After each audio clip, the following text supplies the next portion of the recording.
Sejam muito bem-vindos ao seu momento semanal de provocação suave, humor corporativo e verdade na ponta da língua, mas dita com jeitinho.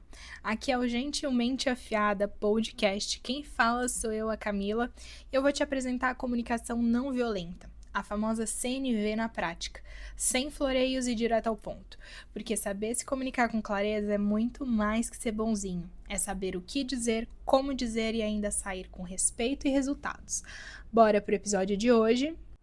Traduzindo o não tenho tempo pra pegar na sua mãozinha. Gente, esse episódio eu me identifico tanto porque eu sou a pessoa que fala isso o tempo todo. Eu preciso confessar. Eu tenho um mantra pra mim que é: você precisa saber ser autodidata, sabe? A gente precisa ser mais independente nas coisas. E eu vejo isso uma falta tremenda, principalmente na geração Z agora, das pessoas elas tendo preguiça de fazer uma pesquisa no Google. Eu fico indignada, gente. Estamos em pleno século XXI, a gente tá na era digital, a gente tem tantas facilidades, a gente tem o ChatGPT na nossa mão. Então, assim, eu acho inconcebível que você não consiga abrir o seu Google e fazer esse questionamento que tá na sua cabeça e pesquisar 5 minutos aquilo ali, ler uma porção de alguns textos, sabe? Você não precisa ler tudo, mas lê as primeiras frases, faz uma leitura dinâmica, vê o que te interessa, o que não, se aquilo te responde o que você precisa, se não. Entendeu? Fazer um compilado mesmo de informações. Eu acho isso primordial, pra gente não ficar dependendo absolutamente pra tudo de outras pessoas, sabe? Cara, e quando não tiver outras pessoas? E se você não tiver ela disponível aqui a teu dispor? Você vai fazer o quê? Mas, em contrapartida, eu também acho que, assim, tem gente que leva isso a um nível hard demais. Eu sou essa pessoa? Não, eu não sou a fanática que fala que ensinar algum conhecimento é pegar na mãozinha. Jamais. Vocês podem ver aí, porque eu tenho vários produtos, tenho o voluntariado, eu sou mentora, eu trabalho com jovens na informação aí de carreira mesmo na área de tecnologia, e eu amo ensinar, eu amo passar conhecimento, e eu não acho que isso seja pegar na mãozinha. Eu acho que eu tô abrindo um caminho para um conhecimento, mas eu não tô pegando na mão de ninguém, eu não tô fazendo o trabalho de ninguém. Eu tô só abrindo portas. Se a pessoa quiser se aprofundar, se a pessoa quiser saber mais sobre aquilo, ela vem, me pergunta, ou ela vai, se aprofunda nos estudos dela, e é ela por ela mesma. Eu sempre falo isso pros meus mentis. Falo, cara, você se deu bem, você conseguiu aquele emprego dos sonhos, você chegou na vaga tão almejada, você concluiu a faculdade sem nenhuma DP, ou você entregou o trabalho que era tão difícil. Isso foi mérito seu, não tem nada a ver comigo. Eu posso ter te ajudado, posso ter te dado uma inspiração, posso ter gerado um insight fundamental, até que posso sim, mas eu não fiz nada por você, não fui eu que passei a madrugada testando e validando aquele bug que não sanava de jeito nenhum, não fui eu que fiz as atividades complementares, que participei de palestra, que fui para um monte de workshops e cursos para agregar conhecimento, não fui eu que me capacitei, que mandei o currículo, que fiz entrevista. Não fui eu que fiz nada disso, sabe? É tudo fruto do mérito de vocês. Eu posso ter ajudado um pouco, colaborado, mas o mérito é completamente de vocês. E o líder que fala, se você ensinar, e ter que explicar pra pessoa o que ela tem que fazer é pegar na mãozinha, desculpa. Muitas vezes essa pessoa, ela nem deveria estar sendo líder, tá? Ela só tá com pressa. E nossa, eu acho isso tão absurdo, porque é uma pessoa muito protecionista, sabe? Não quer passar o conhecimento, quer que as pessoas façam tudo, adivinhem o que ele quer, e isso é péssimo, assim. Se você já deixou muito claro o que você precisa, o que você espera daquela pessoa, deu um passo a passo, até deu um pequeno treinamento, e ainda assim a pessoa quer ficar te usurpando, quer ficar te extraindo, quer que você faça o trabalho por ela, aí sim você tem direito de ficar chateado, nervoso e tudo mais. Agora, você não completou todo esse onboarding e ainda tá achando ruim que as pessoas não estão sabendo o que te entregar? Cara, ensinar alguém no seu trabalho não é carregar no colo, não. É entregar um mapa antes de mandar a pessoa atravessar uma floresta tenebrosa, tá? O mundo corporativo, ele não é a Disneylândia, ele é super complicado, difícil, cheio de pressão, controle, cobrança. Então, assim, o que você puder fazer para facilitar a vida do seu colega, por que não, sabe? Vamos trabalhar essa colaboração entre o time. Porque sem isso, você não tá poupando tempo. Você só tá garantindo que ela se perca por aí, sabe? Você não ajudar as pessoas, você só tá garantindo que elas fiquem ali no limbo e demorem ainda mais para te entregar as coisas. E vou dizer mais, você perpetuando essa cultura de se vira, que eu tô aqui só para te cobrar, as pessoas elas vão se afastar cada vez mais de você e não vão pedir ajuda, e só vai gerar uma bola de neve no final. Porque se a pessoa pede ajuda no começo, ela quer resolver aquele problema, aquele obstáculo, e que você se torne ali uma luz no caminho dela. Se ela fica resistente a te pedir ajuda, a te comunicar aquele erro com medo da sua reação, isso aí gera uma bola de neve, você vai descobrir isso no final, onde é muito mais difícil de resolver. Então toma vergonha nessa sua cara e deixa de ser ríspido. E aí eu vou até entender um pouco os líderes que fazem isso. Óbvio que eu não tô justificando nada, mas eu entendo que eles têm às vezes um padrão do porquê eles agem dessa forma. Eles pensam que eles estão poupando um tempo, né? Mas eu vou te falar, isso é um completo mito, porque no corre-corre das entregas, sempre tem alguém que solta essa frase: não tenho tempo pra ficar pegando na mãozinha. Mas vamos lá, tempo pra você ir tomar um café você teve, né? Ela soa como produtividade, mas na verdade costuma mais ser uma desculpa mal disfarçada para falta de paciência, falta de didática, falta de empatia, tá? Isso daí é um pecado das soft skills da liderança. Deixa eu te falar, você não é um bom líder, tá bom? Só porque você quer ser produtivo no nível hard. Ai, 3 segundos aqui tomando cafezinho não pode. Tem que ser produtivo o tempo todo. Ah, meu filho, nunca ficou sabendo do sono de beleza? Nunca ficou sabendo do ócio produtivo? A gente precisa ter tempo de fazer nada pra gente conseguir ter ideias, pra gente conseguir refletir sobre as coisas. Não é só trabalho, trabalho, trabalho, trabalho, trabalho igual um escravo. Esse episódio é exatamente sobre isso, sabe? Um convite pra gente olhar mais pra frente, pra essa prática que tanta gente fica glamourizando, né? Ou a produtividade tóxica, mas que quase sempre resulta num retrabalho, em mais frustração, em mais ambientes tóxicos e prejudiciais. E aí eu fiquei pensando, assim, onde que nasce, né, esse desprezo pela orientação. Eu acho tão feio, porque tudo bem que nem todo mundo nasceu para ser professor, mas eu acredito que venha muito dessa cultura de meritocracia selvagem. Eu me virei sozinho, eu fui procurar sozinho e eles também podem, eles vão. É como se você estivesse castigando todo mundo pelo trabalho que você teve de pegar aquela informação, né, de ter acesso àquela informação. E eu vejo isso muito em pessoas mais velhas, porque antigamente realmente era muito mais difícil de você ter acesso a algum tipo de informação. Você tinha que se deslocar fisicamente, ir a bibliotecas, ir para lan houses, ter acesso a cursos com pessoas especialistas que eram mais enxutas mesmo, né, em quantidade. E aí era todo um desgaste de energia e tudo mais, era mais oneroso. E hoje em dia a gente tem uma facilidade tremenda para ter acesso em qualquer informação na palma da nossa mão. E eu vejo as gerações mais antigas muito frustradas quando a gente demonstra essa preguiça, né? E eu vou dar razão para elas sim. Aqui eu tô com a galera mais das antigas, gente. Ah, pelo amor de Deus, a gente tem muita facilidade. Não é desculpa você não querer pesquisar no Google para saber alguma coisa. E fora também que tem aquela romantização da resiliência, né? A pessoa que aprende na marra é mais forte. E eu vou te falar, Tem uma certa coerência nisso, mas não necessariamente. Não é porque você aprendeu um conteúdo extremamente maçante no ChatGPT, colocando lá um prompt para ele te explicar como se ele estivesse explicando para uma criança de 10 anos de uma forma extremamente didática, com analogias e tudo mais, e foi extremamente rápido porque ele te retornou em 10 segundos. Não é por causa disso que aquilo não tem valor.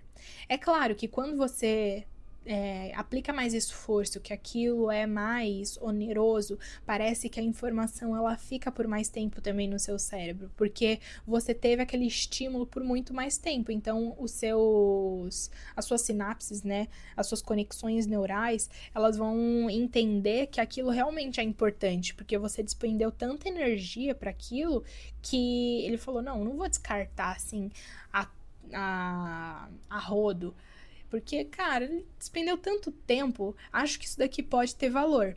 Agora, um prompt no chat de GPT, que a gente faz em 10 segundos, realmente ele vai ser facilmente descartado, porque nosso cérebro não consegue entender que aquilo realmente é muito importante, a não ser que a gente use frequentemente.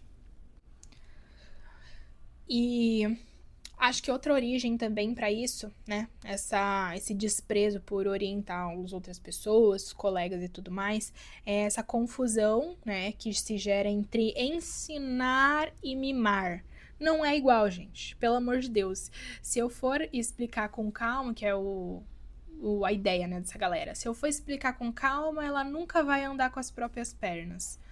E aí, a sua alternativa a isso é bater na cara dela e falar: você vai aprender na marra assim.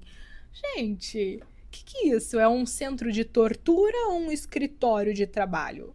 Ah, não, né? Isso daí já beira uma ditadura. Mas, gente, liderar é justamente dar os primeiros empurrões com responsabilidade, sabe? É igual um pai ensinando a filha a andar de bicicleta. É óbvio que ela vai cair, é óbvio que ela vai ralar o joelho às vezes. Mas, pô, ele tem que estar ali incentivando, ajudando, estando do lado. Não é pegar na mãozinha, não. Ela vai aprender na marra, ela vai acabar caindo, ela vai dando os tropicões dela. Ela vai ter uns trauminhas. Só que é muito melhor você ter os trauminhas de normalidade, né? De realmente estar penando para descobrir as coisas. Só que com a certeza de que você tem alguém ali do seu lado para te ajudar quando for preciso. Enfim, é muito melhor você ter essa parceria do que simplesmente estar sozinho no escuro e no limbo. Essa ausência de apoio, ela deixa marcas, sabe? Eu vou citar aqui algumas. A primeira que eu lembro é a insegurança disfarçada de independência, né? Eu sofro muito com isso, porque eu deixava de perguntar as coisas por medo, por parecer incompetente. E eu tinha muito receio disso. Então eu acabava me calando, não falava nada. E não necessariamente porque meus chefes eram ruins ou porque eles me cerceavam, mas porque realmente eu fui tida nessa geração de que você tem que aprender as coisas na marra. E quando você perguntava, as pessoas não tinham paciência para te ensinar. E eu ficava realmente bem insegura em demonstrar incompetência. E o segundo, acho que é o retrabalho, né? A gente acaba não querendo ensinar, mas aí a pessoa faz errado e vai ter que refazer e às vezes refazer de novo até aprender. Pô, isso daí podia ser poupado, né, gente? Não precisava dessa confusão toda. Pô, gasta-se um baita de um tempo corrigindo uma coisa que você poderia ter gastado muito menos só explicando. Fora o clima de medo, né? Já falei sobre isso. Clima de medo e silêncio. Ninguém quer ficar parecendo o bobo da corte na tua equipe. Então, acabam se restringindo a perguntar, a pedir ajuda. Todo mundo finge que entendeu. No final das contas, você vai ter um time inexperiente que não vai conseguir implementar aquele escopo de trabalho e vai te entregar um trabalho porco, porque você não gastou 5 minutos para explicar o que era para ser feito. E aí é um ponto que eu também tenho que melhorar, gente, isso aqui é uma autoanálise, que é como ensinar sem infantilizar. Eu, às vezes, acontece isso quando eu tenho um time mais júnior, né? E o pessoal, estagiários e tudo mais. Eu me pego muito falando igual criança, tentando desenhar como se fosse realmente um bebê. E eu tenho que melhorar isso, porque são todos adultos aqui. E aí eu extrapolei, estipulei algumas regrinhas de como eu posso ensinar sem parecer que eu tô falando para uma criança. A primeira delas é validar a dúvida sem sarcasmo, né? É falar pra pessoa que, pô, é bem normal, né? É super comum ter essa dúvida no começo. Vamos olhar pra isso juntos, vamos entender de onde vem, por que a gente tá fazendo isso, e tananã. E isso daí eu já tô implementando e vendo que realmente funciona, sabe? As pessoas, elas não sentem que estão falando pra uma parede ou que elas são umas completas inúteis. Elas ficam se sentindo um pouco mais confiantes até de te pedir ajuda, te perguntar alguma coisa. E é muito bonito de ver. Eu adoro responder perguntas, responder dúvidas e até te aproxima do time, sabe? Te torna um pouco mais humilde. Outra tática que eu uso bastante é você dar um contexto antes da instrução. Eu, às vezes, até me perco um pouco nisso, porque eu gosto de deixar bem detalhado essa parte do contexto e acaba ficando até prolixo. Então, cuidado aí nessa fase, gente. Porque não é só o que fazer, não é só a atividade em si, mas é o porquê, né? É justamente esse o motivo de você fazer aquela atividade que acaba engajando mais o time e deixando ele no espírito de, pô, eu vou entregar com um propósito, porque eu sei o porquê que eu tô fazendo isso, sabe? É dar uma motivação. E isso funciona demais. Inclusive para mim, pessoalmente, quando eu não sei o porquê que eu tô entregando alguma coisa, eu acabo fazendo a coisa tão no automático que vira uma delegação imparcial, fria, sem sentimento, sem propósito. Ai, fica até chato. Ninguém tem vontade de fazer. E a última é usar checklists. Esse aqui eu adoro. Usar tópicos, vídeos, gravações, apresentações. Porque você dá apoio, não é só você estar lá sentado o dia todo, mas você criar alguns recursos acessíveis, sabe? Eu crio templates. Inclusive, tem um produto lá no Kiwify, tá? Que é a biblioteca de templates, que eu uso no meu dia a dia de gestão de projetos e eu sempre ajudo os novos colegas de trabalho com isso. São templates que eu criei e bem visuais que me ajudam a entender esse mundo complexo que é a gestão de projetos. E uma frase que eu tinha lido esses dias, não sei, não me pergunte onde, que eu amei muito. Ensinar é construir pontes e não carregar pessoas nas costas. Eu achei isso tão lindo, gente, porque eu amo ensinar, eu amo passar conhecimento para as pessoas e ainda mais quando eu vejo que elas realmente estão interessadas, sabe, em adquirir aquele conhecimento, que elas vão atrás e pesquisam e aí vêm com dúvidas e me perguntam porque me veem como uma figura de autoridade. Eu acho isso tão fofo, isso aumenta a minha autoestima, inclusive. Não é uma questão de, nossa, que droga, veio me perguntar, por que não perguntou pro Google? Pô, eu já vi que a pessoa se esforçou, ela perguntou pro Google, só que ainda assim restou dúvidas, ainda assim ela quer uma opinião, uma segunda, terceira, quinta opinião de uma pessoa que tá na área, que vive aquilo, ela quer uma opinião real, não de um robô, sabe? Isso é bonito de ver. E aí eu deixo até um apelo geral pra nós líderes, né? Que, cara, ser produtivo não é só entregar rápido, sabe? É entregar com qualidade. É criar um ambiente de trabalho onde mais pessoas elas conseguem entregar com essa qualidade, com esse nível de excelência, inclusive sem você, sabe? Não, eu sinto muito que as pessoas elas estão achando que elas precisam deter esse conhecimento e guardar 7 chaves para que ninguém roube. Vou te falar, as pessoas elas criam uma admiração tão grande por você quando você compartilha conhecimento assim de graça. É óbvio que quando isso é possível, isso é necessário, mas se você puder, venda também seu conhecimento, fica a dica. Mas é isso. Quando você ensina bem, você vira um multiplicador. né? Você acaba tornando uma equipe muito mais forte, que você não precisa ficar pegando na mãozinha o tempo todo, justamente porque você se dispôs a ensinar. E aí sim, né, você tem tempo aí pra voar, pra ser livre e tudo mais. E pra encerrar, a diferença de ensinar e mimar tá na intenção. O mimo, ele evita o crescimento, ele só deixa a pessoa mais dependente. Agora, você ensinar o outro, você provoca, você estimula, você motiva, você engaja, você faz crescer realmente. E aí, da próxima vez que você estiver prestes a dizer, eu não vou pegar na mãozinha, você vai respirar, você vai se acalmar, porque talvez o que o outro precise, né, o seu interlocutor, é só de um mapa mais claro, de um passo a passo um pouco mais esclarecido, e de alguém que não mande ele desbravar o mundo só com uma bussolinha quebrada, com uma venda nos olhos, né, às cegas. E aí, se você quiser cultivar a autonomia, você primeiro precisa semear a compreensão. Fica aí a moral da história. Olha só, gente, que culta! E não deixa de me seguir nas redes sociais, @CamilaFrançaMentoria, e assinar minha newsletter para mais conteúdo sobre isso. E nos vemos no próximo episódio. Até lá!